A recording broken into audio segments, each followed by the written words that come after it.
Hey, this is Paula from Hereditary Healers.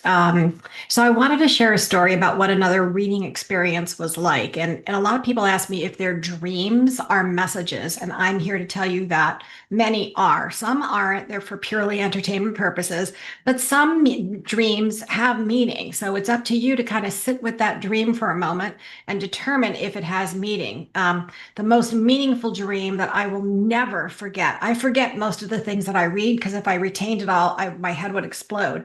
But this one particular dream involved a very dear friend of mine.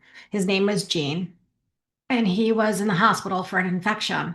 And he was there for a few days. And one night I had this incredible dream that he was loving life. He was happy and healthy and, outdoors and looking in on his family with such pride and love. I couldn't wait to call his wife, who is my very dear friend for, 40 years, um, call her and tell her that good news. Gene is going to be great. He's going to be healthy. He's happy. He's loving life. He's great. Little did I know that he passed that morning.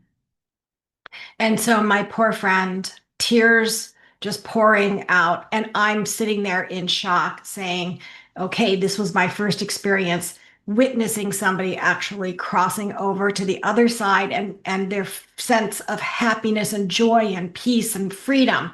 That's how I believe to my core that the soul lives on. The body is what we remember, right? But it's that soul that finds that peace and that happiness and serenity. Unfortunately, the loss of a loved one in this world has absolutely no heal or no cure, even by knowing that Gene was in a great place and doing well. It still leaves the family devastated, especially he was only 63 years old. So when you get your messages, when you have dreams and you're wondering if they're messages, immediately write them down. Sit with it for a while because at some point that dream may come to fruition or it's giving you a heads up that something could happen or is about to happen if certain circumstances and situations don't change. I hope this is helpful. Feel free to book a complimentary consultative meeting with either Mary or myself through hereditaryhealers.com or just book a reading and we'll see how we can help you. Thanks for watching.